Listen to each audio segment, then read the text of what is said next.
This is TechCrunch. The tale of how smart toilet startup Throne landed its seed round is so full of serendipities, one could almost believe it was orchestrated by the hand of Fortuna, Roman goddess of providence. Throne is an Austin-based company working on an AI-powered toilet device for consumers. It uses computer vision, cameras pointing in the bowl, plus AI software to monitor gut health conditions.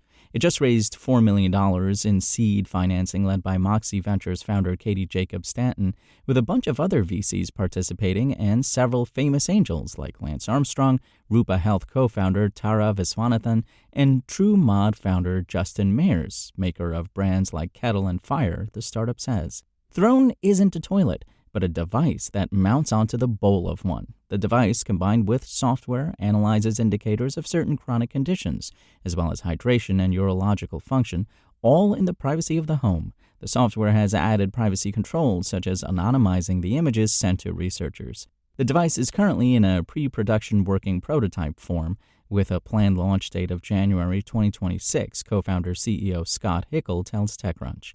In addition to the seed funding, Throne also announced it hired John Capodilupo as its chief product officer. Capodilupo is best known as co-founder and former CTO of the Whoop smartwatch device. The wild tale of how Hickel, a mechanical engineer, and Throne CTO Tim Blumberg, a full-stack software engineer, became smart toilet founders began in 2021 when they were playing poker with friends in Austin. The players started riffing on startup ideas they'd like to do but wouldn't want to be associated with. And everyone's pitching vice industry ideas, sex, drugs, and rock and roll.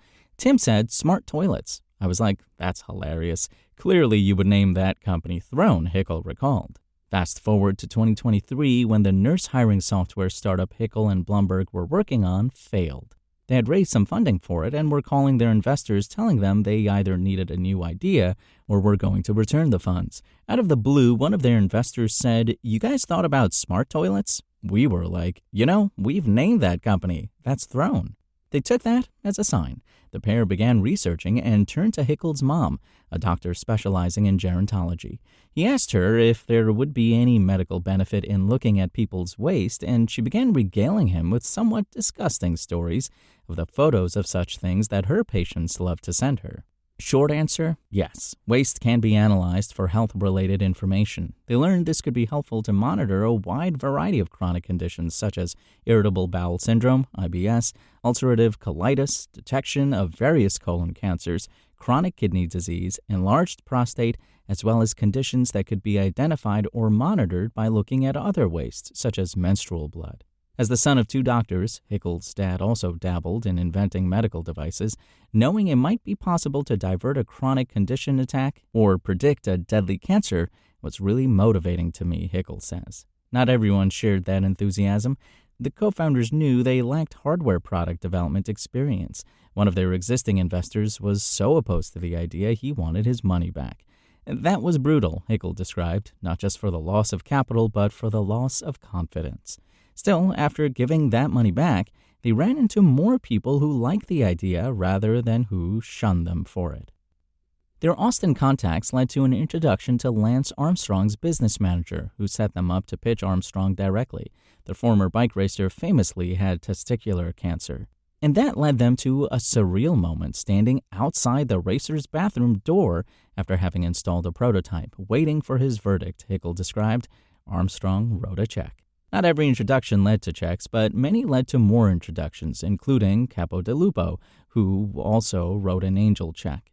Capodilupo had been public about suffering from ulcerative colitis and was on the board of trustees of Crohn's and Colitis Foundation. Capodilupo had the device manufacturing experience they needed.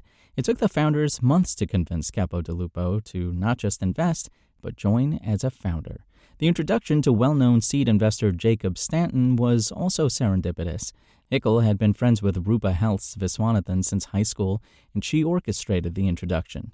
More synchronicities landed them their partnerships with researchers at University of Washington and the University of Chicago, who are working to validate that the product's software works as advertised. These partnerships are the key to its possible success.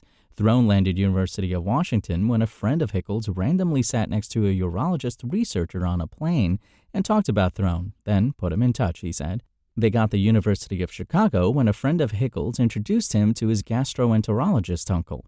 The uncle happened to be one of the world's premier gastroenterologist researchers who also sat on the Crohn's and Colitis Foundation's board and knew Capo di Lupo. With one fortuitous introduction after another, the inside joke among the founders is that it's better to be lucky than good, and we just get so dumb lucky all the time, Hickles said. But he also believes the tailwinds have been so strong, he feels like the world wants us to do this.